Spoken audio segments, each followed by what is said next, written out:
Hello and welcome. I'm Joseph Hoffman, and in this lesson, we're going to learn how to play In the Hall of the Mountain King. By the way, the difficulty level for this tutorial is early intermediate. If you're looking for something easier, check out my elementary or late elementary tutorials. In the Hall of the Mountain King was composed over 100 years ago by Norwegian composer Edvard Grieg. Grieg was hired to compose this piece as incidental music for a famous Norwegian play called Peer Gynt. Incidental music is music that is meant to be heard while you watch a play. In the part of the play where you hear this music, Peer Gynt, the main character of the story, dreams of traveling into a majestic cave inside a mountain where he discovers a kingdom of goblins, gnomes, and trolls. And there he meets the Troll King. First, let's have a listen to this arrangement from start to finish.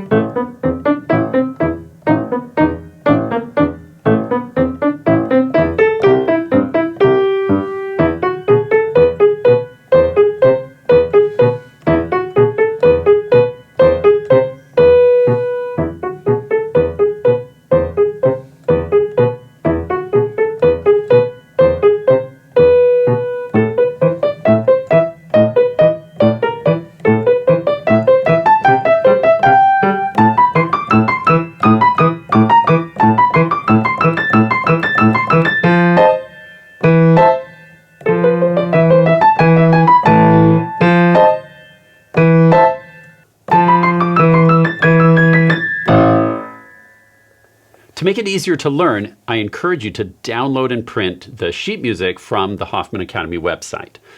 Let's check out the score now and get started learning this.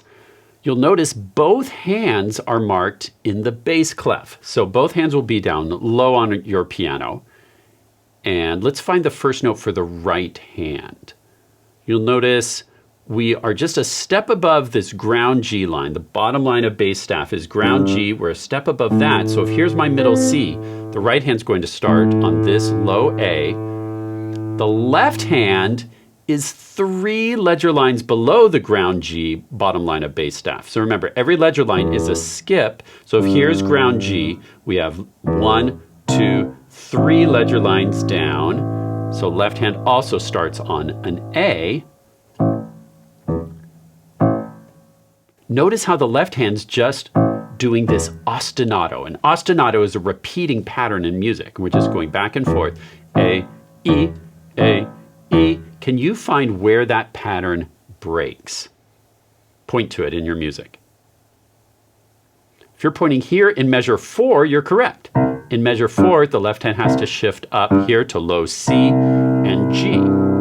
So be ready for that shift. Don't get too comfortable here, because you've got to shift up to there when you get to measure 4. Pretty simple though. Let's check out the right hand part now. Our right hand, again, starts on A, then we have these 5 stepping up notes, and then this back and forth. Stepping up and back and forth. Now you try. And note how there are so many staccato dots throughout this piece. To make a good staccato, keep your fingers really close to the keys. You don't have to move very much to do a staccato. It's just a little lift of the hand, very quick. So like, I kind of think of plucking the note up. You want to keep your fingers close to the keys, otherwise it gets really out of control and you'll get out of position. You don't need to move very much at all. Keep those fingers really close to the keys. But a nice crisp, light sound. Now you try.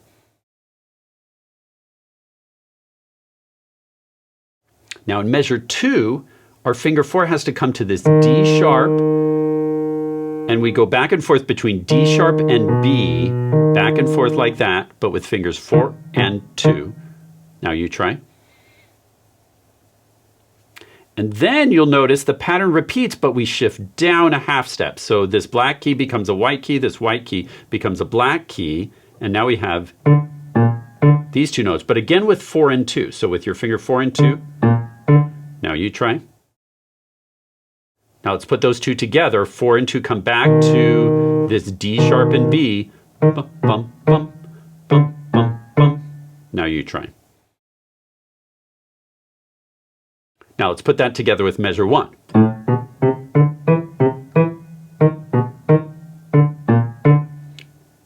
Pause the video and work on measures 1 and 2, right hand alone, then press play to go on.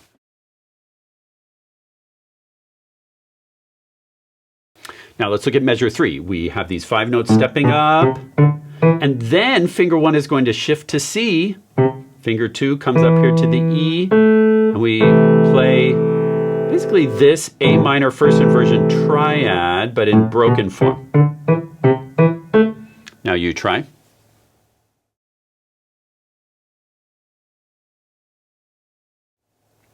And then finger 4 is on this G. We just play through this C major triad. 4, 2, 1, 2, 4. Now you try. Now these fingerings are really important because it will help get your hand in the right position. Let's hear this whole first line.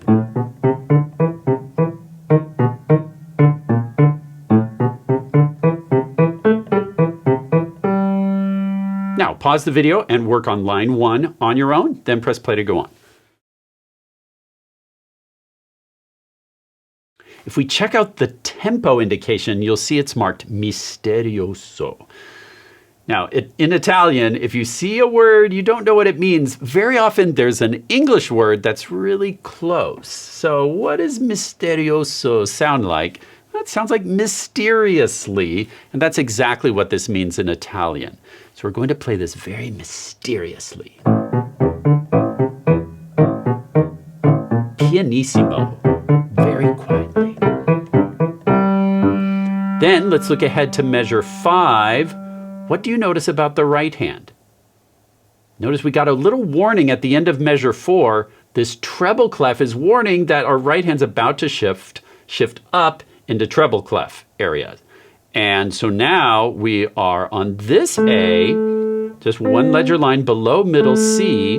Finger 1 is here. Left hand still is on this very low A. Same notes we had before. Just right hand is 1 octave higher now. So, good news, you already know these notes. We're now at a piano marking, and then we also have this crescendo marked in measure 7. Okay, pause the video and try playing through lines 1 and 2. You can play just right hand, left hand alone, or if you're ready to challenge yourself by trying hands together, you're welcome to give that a try, and then press play when you're ready to go on.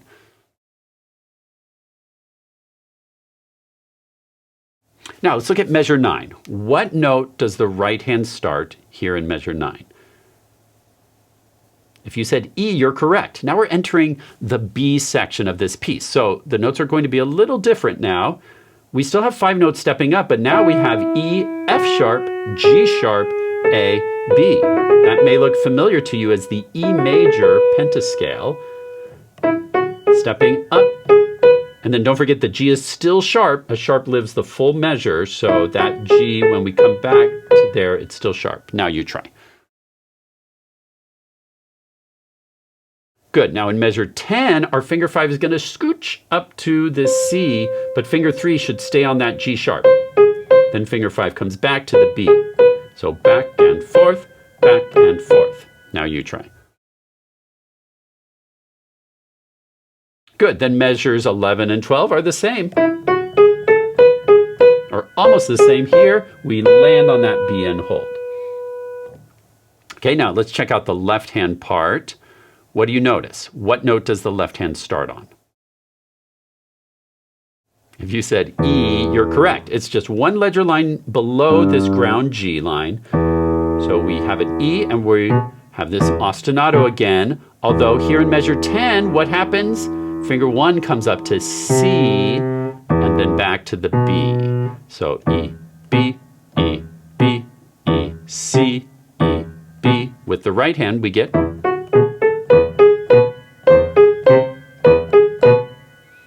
Now, Pause and work on measures 9 and 10 on your own. You can do it hands alone for today and save the hands together for later, or challenge yourself. It's up to you. Pause to work on measures 9 and 10, then press play to go on.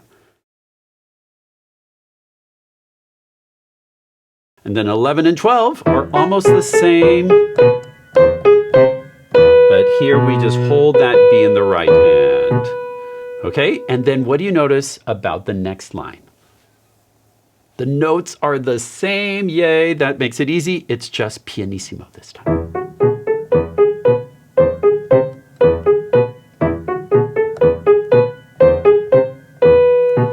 Okay, pause if you'd like some time to work on this B section from measure 9 through 16. Otherwise, let's keep going. In measure 17, what do you notice? Where does the right hand go? Now, you'll notice we've been traveling higher and higher. The right hand started way down here, then it came up to here, then the B section we go to here, and now the right hand comes up to this treble A. Left hand also shifts up an octave from where we started on this very low A up to this bass A. And then we also have this new marking, poco a poco accelerando. Well, let's use our trick from before. What word in English does accelerando sound like? It sounds like accelerate, and that's indeed what it means in Italian too. We're going to accelerate or get faster. Poco a poco means little by little. So a little bit at a time, we're going to speed up from 30 miles an hour to 40 to 50 to 60 to 70 till we're really cruising. It's like the goblins and gnomes are getting a little wild here. But the notes are the same as before. Now we're speeding up. Now here in measure 21, you'll notice this 8 VA marking. That teleports all the notes up an octave, so our right hand jumps up one more octave, left hand stays here, and now we're at forte. So far, these notes are the same thing we learned before. Here's where it's about to change. Notice now the right hand has something new. In measure 23, we're the same as before, but now we kind of just arpeggiate through this triad, which is an A minor first inversion. Fingers 1, 2, 5 are in charge of that. And we're just going to kind of boogie through those three notes. Bum, bum, bum, bum, bum, bum, bum, bum. Now you try. Slow it down if you need to. And then once you're ready, you can try it fast. Now you try. Good, let's listen to that with the left hand.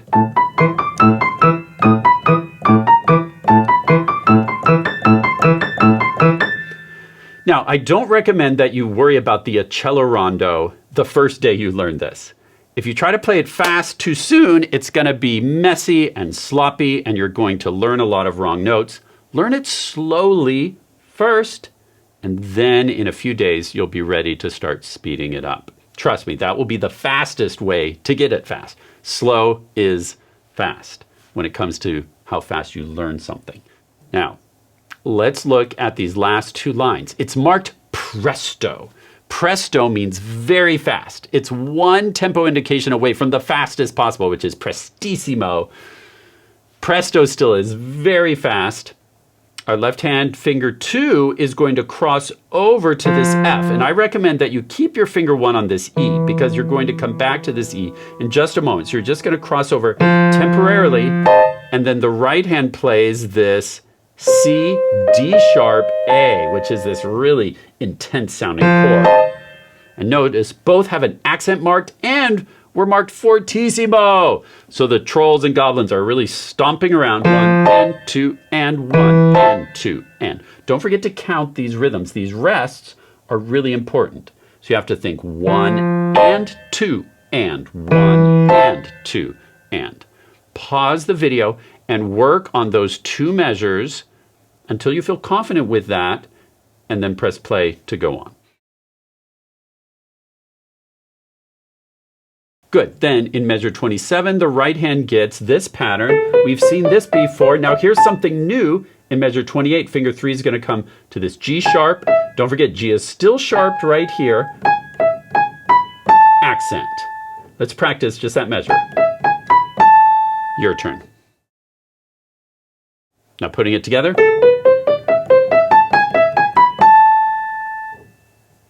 Now your turn.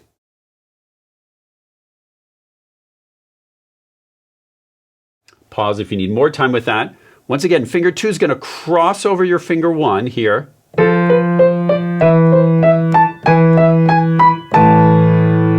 You can pause if you'd like to try that hands together, but it's also okay to save working on hands together to your next practice session once you're confident with it hands alone. I like to do lots of hands alone before I tackle something hands together, often. Then, what happens in measure 29? Same thing we had before. 1 and 2 and 1 and 2 and.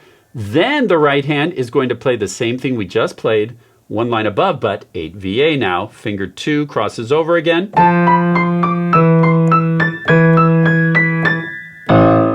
And to get a really strong sound on this low A at the end, I recommend you brace your finger 1 and 3 together. And that allows you to really drop with a lot of strength for a big grand finale.